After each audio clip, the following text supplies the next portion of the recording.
उपासना गृह में अखंड दीप प्रज्वलित था। वर्षों से लगातार जल रहे इस दीपक की ज्योति साधक की आत्म ज्योति बन चुकी थी। यहाँ साधक अनेक वर्षों से अपनी साधना में लगा हुआ था। एक सुबह ब्रह्म मुहूर्त के करीब वो ध्यान में लगा हुआ था। ध्यानस्थ योगी के पिंड में अचानक कुछ हलचल होने लगी। उसके सहस्त्रार चक्र की कोशिकाओं में विद्युत गति उत्पन्न होने लगी।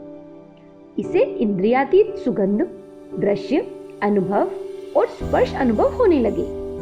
उसके हृदय में स्थित ज्योति कभी बिंदु बनकर सिकुड़ जाती तो कभी प्रकाशमान हो उठती। समूचा ब्रह्मांड अपने भीतर उसे महसूस होने लगा। उसकी चेतना अब मूल नाद और बिंदु के रूप में क्रीड़ारत होने लगी। उसकी भेद ग्रंथि खुल चुकी थी। धीरे धीरे उसकी कुंडलिनी जागृत होने लगी और वो अपने भीतर स्थित कैलाश के परम शिखर पर जा बैठा। दिव्य दर्शन के इस क्रम में उसकी चेतना में आध्यात्मिक तरंगें गूंजने लगी। अंतरचक्षुओं के सामने हिमालय की विशाल पर्वत श्रृंखलाएं उभरने लगी। बर्फ से ढके श्वेत पर्वत शिखरों के बीच एक ज्योति पुंज प्रकट हुआ। इस ज्योति ने धीरे धीरे एक महायोगी का रूप ले लिया। योगीराज की छटा कुछ चिर परिचित दिखाई दे रही थी। यही तो थे उसके मार्गदर्शक, जन्म जन्मांतर के पथ प्रदर्शक, उसकी श्रद्धा भक्ति का साकार विग्रह। उसकी समग्र चेतना इनके चरणों में लीन होने को आतुर हो उठी। साधक की इन भावनाओं की प्रतीति उन दिव्य देहधारी को हुई। उनके होठों में हल्का सा किंतु वात्सल्य भरा स्मित झलका। इसी के साथ वो कुछ कहने को हुए। उनके स्वर साधक की संपूर्ण चेतना में गूंजने लगे। आज तुम्हारी साधना पूर्ण हुई वत्स। अब तुम्हें लोक सेवा के महाकार्य का शुभारंभ करना है। इसके मार्गदर्शन के लिए तुम्हें देवात्मा हिमालय के आंगन में आना होगा। हिमालय के हृदय क्षेत्र में पहुंचकर तुम वहां निवास करने वाले सप्त ऋषि, देव ऋषि और सृष्टि का संचालन करने वाली समर्थ शक्तियों के दर्शन कर सकोगे। उनका अनुग्रह और आशीष ही तुम्हें इस कार्य के लिए बल देगा और तुम्हें समर्थ बनाएगा। ध्यान रहे वत्स, ऋषि सत्ताओं का निवास स्थल हिमालय का यह क्षेत्र हर तरह से गुह्य और अलौकिक है। सामान्य मानव तो क्या, अति श्रेष्ठ और समर्थ साधक भी यहाँ तक नहीं पहुँच सकते। इस दिव्य क्षेत्र के प्रवेश द्वार तक पहुँचने की तैयारी तुम कर लो।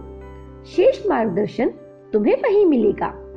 अब विलंब ना करो आयुष्मान, अपनी यात्रा आरंभ करो। इन शब्दों के साथ ही गुरु मूर्ति ओझल होने लगी।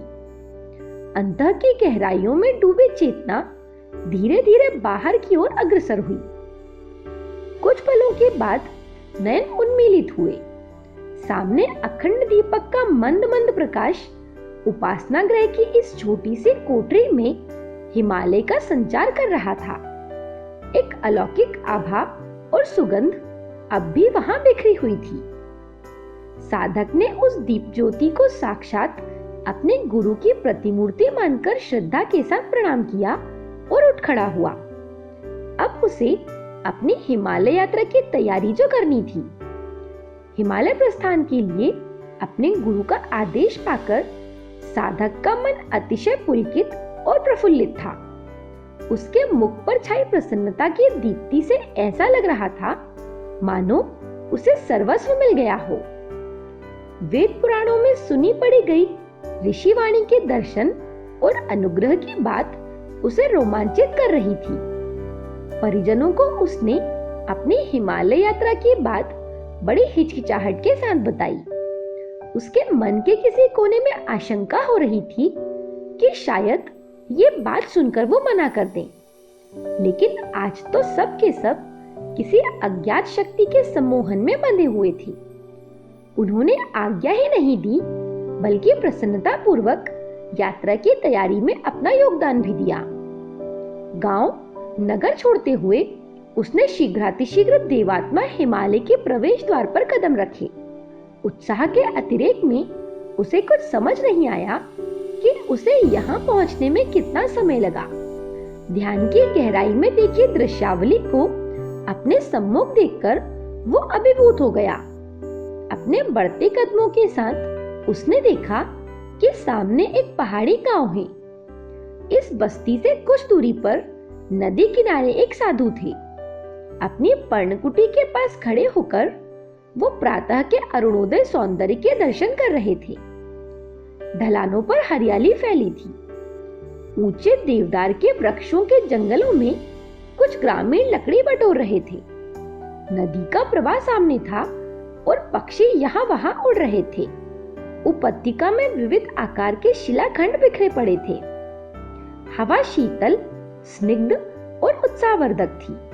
साधु ने उगते हुए सूरज की दिशा में अपने मुख को थोड़ा ऊपर उठाकर हाथ जोड़ लिए। कुछ देर में उषा काल समाप्त हुआ। प्राची के शिखरों पर सूर्य की स्वर्णिम आभा फैल गई। अपनी पर्णकुटी से वो महिमावंत साधु नदी की ओर चल पड़े।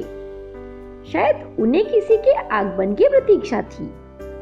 ऊंचा कद, विशाल भाल और कमर तक लहराता केशकलाप, ज्योतिर्मय कृश शरीर, शांत और प्रसन्न मुद्रा पर फैला तेजोमय आनंद, दर्शन मात्र से सारी शंकाओं का समाधान करता हुआ शांत भाव।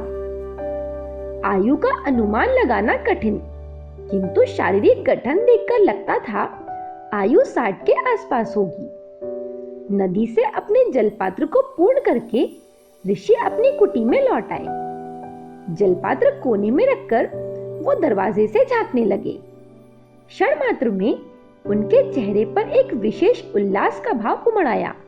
कुटी से बाहर आकर उन्होंने देखा कि झोपड़ी के पीछे की ढलान पर एक युवक उतर रहा है। थोड़ी ही देर में आगंतुक नजदीक आ पहुंचा। बड़े आदर लेकिन विस्मय के साथ उसने ऋषि के चरण कमलों पर अपना माथा टेक दिया। मुंह ना खोलते हुए ऋषि ने स्वीकृति का हुंकार भर दिया। आगंतुक खड़ा हो गया। उसका चेहरा चमक रहा था, होंठों पर मुस्कान थी और मुखमंडल निखर रहा था। प्रदीर्घ पैदल प्रवास की थकान उनके चरणों में माथा रखते ही पल भर में लुप्त हो गई थी। मौन भंग ना करते हुए ऋषि एक शिला पर बैठ गए। उन्होंने नवागत को सामने एक पत्थर पर बैठने का संकेत किया। फिर जाकर ऋषि के मुख से शब्द स्फुटित हुए, तो आयुष्मान तुम आ पहुंचे।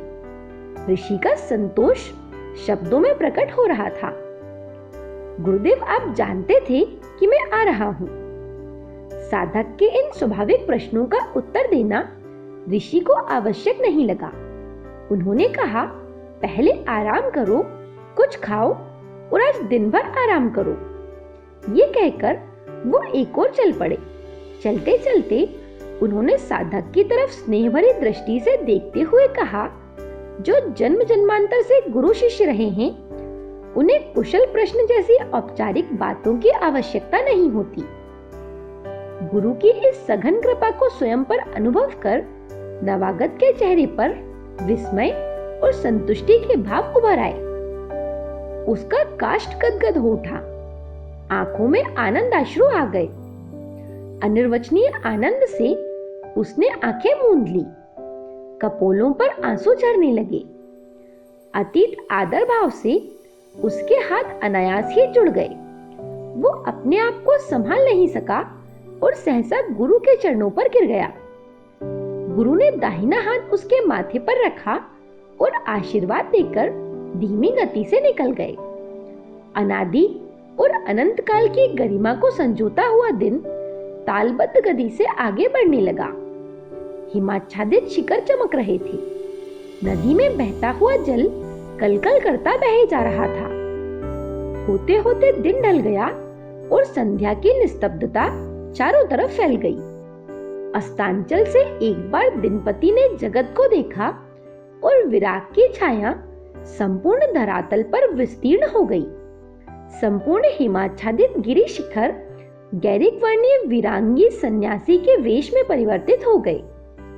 पक्षियों ने दिशाओं में मंत्र पाठ आरंभ कर दिया और अस्त होते हुए किरणों में रंगी हिम इस प्रकार गिरने लगी मानो आकाश से गिरों की वर्षा हो रही हो। नवागत ने इशारों में बताए गए स्थान पर सोने का उपक्रम किया। दूसरे दिन बहते हुए नदी के जल में स्नान किया। उसने जीवन में पहली बार ब्रह्म कमल भी देखा, जिसकी खुशबू थोड़ी ही देर में योग निद्रा ला देती है। उस दिन आकाश में सुबह से ही कुछ मेघखंड जमा हो रहे थे, लेकिन उनके कारण सूर्य प्रकाश में आवरण उत्पन्न नहीं हो रहा था। फिर हिम प्रदेश में जितनी धूप मिले उतनी ही अनुग्रह समान है। यह दिन भी प्राकृतिक सौंदर्य को निहारने और उसी में परम सत्ता की झलक देखने में निकल गया। पता ही नहीं चला कब सूरज ढला और रात्रि आ पहुंची। परावाणी में समीप स्थित एक गुफा में विश्राम करने का आदेश उसे प्राप्त हुआ। संकेत था उस रात्रि में गुरु दर्शन होने का, और सचमुच उस रात्रि में गुरुदेव गुफा में सहसा आ पहुंचे। वो पूर्णिमा की रात्रि थी। हिमपात भी अधिक नहीं हो रहा था। चंद्रमा का सुनहरा प्रकाश पूरे हिमालय पर फैल रहा था। उस समय उसे लगा कि हिमालय सोने का है। महान ऋषि के आ जाने से गर्मी का एक घेरा उनके चारों ओर बन गया, अन्यथा रात्रि के समय में विकट ठंड और हवा के झोंकों में निकलना संभव ना होता। दुस्साहस करने पर गंभीर नतीजे निकल सकते थे। उसकी आत्मा कह रही थी कि वो पुण्य घड़ी आ गई है जिसके लिए उसे बुलाया गया था। गुरुदेव ने मौन रहकर ही उसे इंगित किया और वो चुपचाप उनके पीछे पीछे चल पड़ा। आश्चर्य, उसे सचमुच महान आश्चर्य हुआ कि उसके पैर जमीन से ऊपर उठते हुए चल रहे थे। आकाश गमन, अंतरिक्ष में चलने की सिद्धि उसे अनायास ही गुरु कृपा द्वारा प्राप्त हो गई थी। उसे अनुभव हो रहा था कि इन बर्फीली उबड़ खाबड़ हिमखंडों पर चलना इस आश्चर्यजनक क्षमता के बिना कठिन ही नहीं बल्कि शायद असंभव होता। वो एक साधारण गौरवर्णीय युवक था। उसकी अवस्था 37-38 साल की रही होगी। उसे सुंदर कहा जा सकता है। त्वचा में कोमलता के साथ सात्विक तेज की झलक थी। चेहरे पर दाढ़ी हल्की हल्की बढ़ गई थी। उससे परिपक्वता का स्पष्ट आभास हो रहा था। केश अधिक बड़े नहीं थे, फिर भी कंधों को छू रहे थे।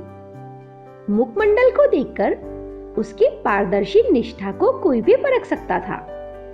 लगातार उपवास और कठोर तपश्चर्या के बाद भी शरीर सुदृढ़ था। कष्ट उठाने से थकान होते हुए भी वो ओजस्वी था। अपने मार्गदर्शक के पीछे वो काफी देर तक चलता रहा। अद्भुत था ये चलना भी। उसके पत्तल भूमि को स्पर्श किए बिना आगे बढ़ रहे थे। वो नीचे देखना चाहता था। जिज्ञासा उसे बाध्य कर रही थी, लेकिन वो ऐसा कर नहीं सका। कोई स्पंदन शक्ति चमत्कारी रूप से उसके देह को अधीन किए हुए थी। वो नित्य की तरह ही चल रहा था, लेकिन हवा में उसका शरीर बिल्कुल हल्का, भारहीन लग रहा था। जैसे जैसे वो आगे पदन्यास करता था, उसका शरीर तैरता हुआ आगे आ जाता था। अचानक उसका शरीर ऊपर की ओर उठने लगा। हिमाच्छादित पर्वतों के एक के बाद एक उत्तुंग शिखरों को पार करने के बाद वो दूर तक फैले एक मैदान में अपने गुरु के साथ उतर आया। हिम शिखरों के बीच वो विस्तृत मैदान उसे अद्भुत सा लग रहा था।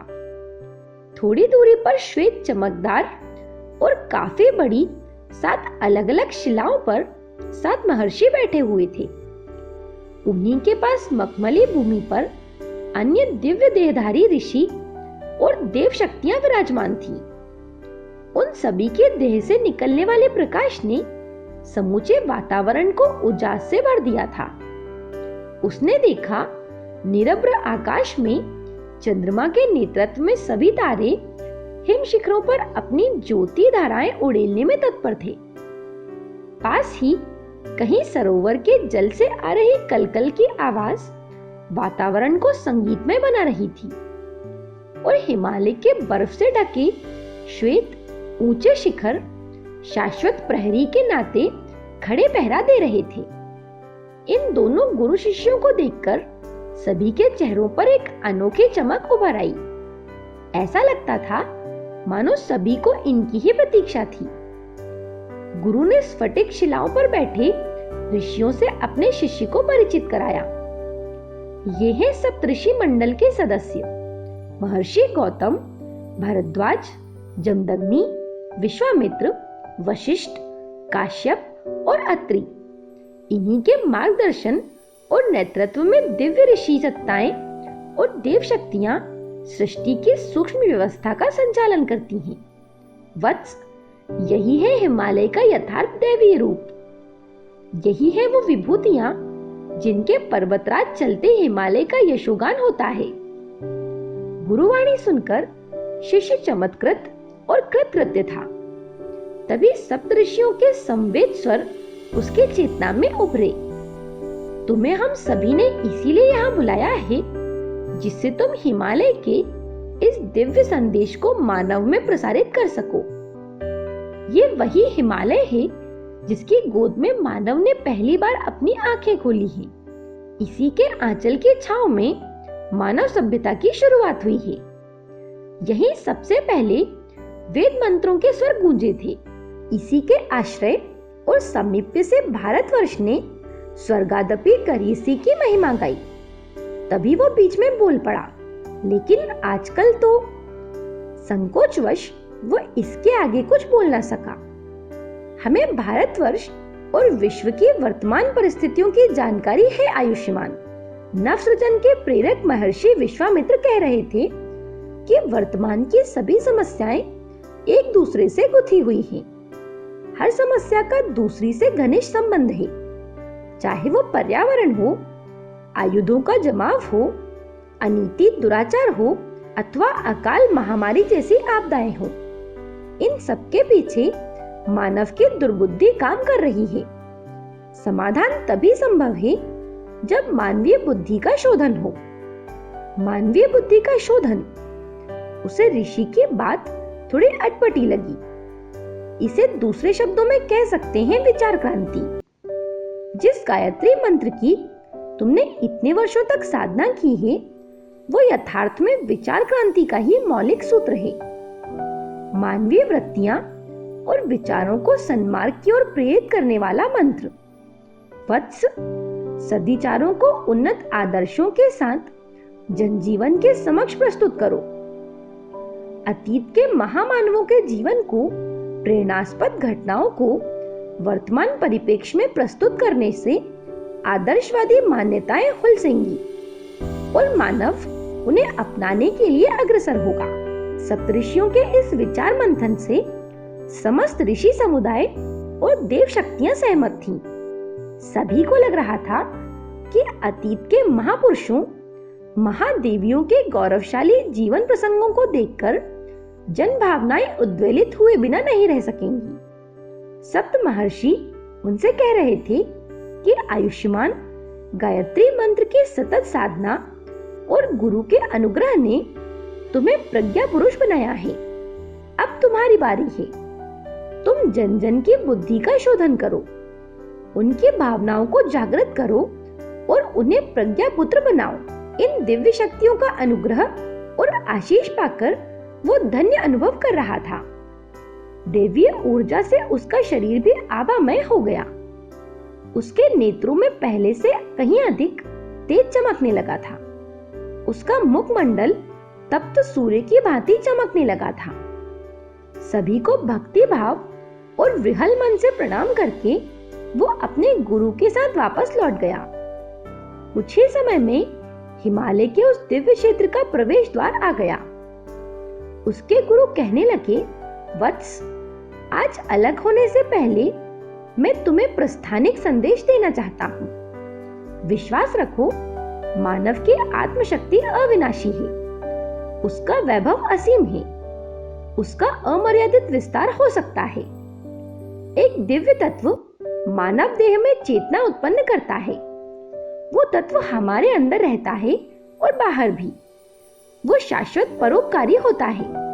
प्रत्येक व्यक्ति इसके अनुरूप जीवन यापन कर वैभव को प्राप्त करता है और इसके विपरीत जीवन यापन कर स्वयं का विनाश भी कर लेता है।